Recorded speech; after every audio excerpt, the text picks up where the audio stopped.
ఈ వార్డుకు సంబంధించినటువంటి దావు తమ్ముడికి, ఇక్కడ ఉన్నటువంటి మోహన్ రావు గారికి, బస్తీ పెద్దలకు, యువతకు, మహిళా సోదరి మనందరికీ కూడా పేరు పేరున ప్రతి ఒక్కరికి కూడా నమస్కారాలు, నూతన సంవత్సర శుభాకాంక్షలు. గెలుపు కొరకు మేమందరం వచ్చాం, గుర్తుందా అందరికి? ఆ రోజు చాలా క్లిష్టమైనటువంటి పరిస్థితులు మీరున్నారు, అవన్నీ కూడా గుర్తు చేసుకోవాల్సినటువంటి అవసరం ఉన్నది. ఈ కేవలం ఉపన్యాసాల కోసం మీటింగ్ పెట్టలేదు. మామూలుగా మనము మీకు అర్థమైనటువంటి భాష, తెలుగు భాషలోనే, ఉపన్యాస భాషలో కాదు, తెలుగు భాషలోనే మీకు అర్థమైనట్టు మాట్లాడతాం.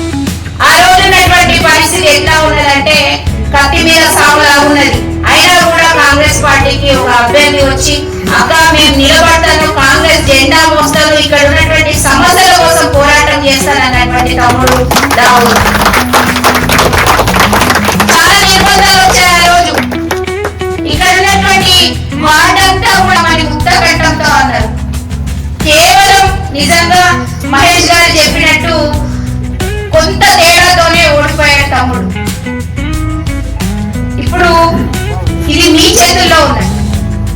మా అన్న ఎంపీ గారు రామసాయం రఘురామరెడ్డి గారు కేవలం ఇక్కడికి వచ్చింది మిమ్మల్ని విజేతలుగా చూడడానికి. అంటే ఎవరో కౌన్సిలర్, ఇప్పుడు ఇది కార్పొరేటర్ సో ఇక్కడ నిలబడేటువంటి వ్యక్తిని మీరు నిలబెట్టుకుంటే మీ సమస్యలు పరిష్కారం అవుతాయి. ఆ రోజు మాకు అవి రాలేదు, ఇవి రాలేదన్నారు, ఇప్పుడు కూడా సమస్యలు ఉన్నాయి. ఇందిరమ్మ ఇల్లు రాలేదన్నారు. గతంలో బిఆర్ఎస్ ప్రభుత్వం గెలిచిన తర్వాత పేపర్లకే పరిమితమైనటువంటి డబుల్ బెడ్రూమ్ ఇల్లు, ఇందాక అన్న చెప్పినట్టు అది పేపర్ మీదనే మీ పేరున్నది. వాస్తవంగా ఆ ఇంట్లో మీరు గృహప్రవేశం కూడా చేయలేదు. కానీ ఇప్పుడు ఆ పేరు అక్కడ ఉంది కాబట్టి మీకు ఇందిరమ్మ ఇల్లు రాలేదు. అది మా పెద్దలు, మా నాయకులు పొంగులేటి శ్రీనివాస్ రెడ్డి గారు, ఇక్కడ ఎంపీ గారు చెప్తారు మీకు. అలాంటి సమస్యలు ఏమొచ్చినా కూడా మీ ముందు నిలబడి ధైర్యంగా మీకు నేను భరోసా ఇవ్వగలుగుతాను అనేటువంటి వాడు మీలోంచే రావాలి. ఎక్కడి నుంచో వచ్చి నేను మీ కష్టం తీరుస్తాను అంటే కుదరదు. అవునరా పార్టీని గెలిపించుకుంటే ఇప్పుడు మటుకు ఎక్కడ గొంగడి అక్కడే వేసినట్టు ఉన్నది. కాబట్టి మీ సమస్యని మీరే పరిష్కరించుకోవాలంటే అది మీ వల్లనే అవుతుంది, అది కాంగ్రెస్ పార్టీ వల్లనే అవుతుంది, కాంగ్రెస్ ప్రభుత్వం వల్లనే అవుతుంది.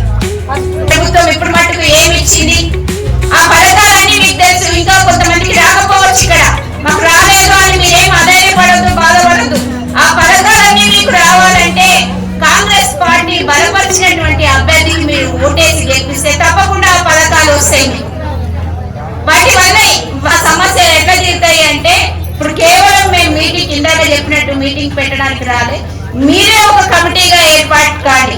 ఇక్కడ ఉన్నటువంటి యువకులు బాగా మంది ఉన్నారు, పెద్దలు కూడా ఉన్నారు, తెలుగుదేశం నుంచి వచ్చిన వాళ్ళు ఉన్నారు, ఇంకా ఇతర పార్టీల నుంచి వచ్చిన వాళ్ళు ఉన్నారు. కాబట్టి అందరూ కూడా కాంగ్రెస్ జెండా మోస్తూ జెండా నీడలో బతికేటువంటి వాళ్ళు ఉన్నారు. వాళ్ళకి కష్టం విలువ ఏంటో తెలుసు. కాబట్టి వాళ్ళంతా ఒక కమిటీగా ఏర్పడి ఇక్కడ ఉన్నటువంటి ప్రజలు ఏదైతే సమస్యలతో ఉన్నారో వాళ్ళందరికీ ఆ సమస్య ఏంటి అనేది వాళ్ళు నోట్ చేసుకుంటారో, ఆ నోట్ చేసుకున్నటువంటి సమస్య ఇక్కడ పెద్దలకు చెప్తారు.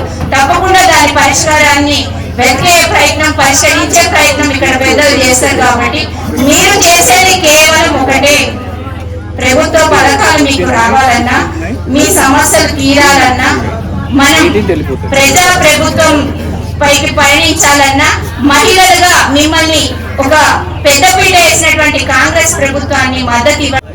రానున్నది కార్పొరేషన్ ఎన్నికలు కాబట్టి ఇక ఒక నెలలే ఉన్నది. ఇప్పుడే అభ్యర్థి ఎవరైతే ఉంటారో వాళ్ళకు మాత్రం మీరు పట్టం కట్టే చాలు, తప్పకుండా మీ సమస్యలు తీరుతాయి అనేది మాత్రం గట్టిగా చెప్పగలుగుతారు.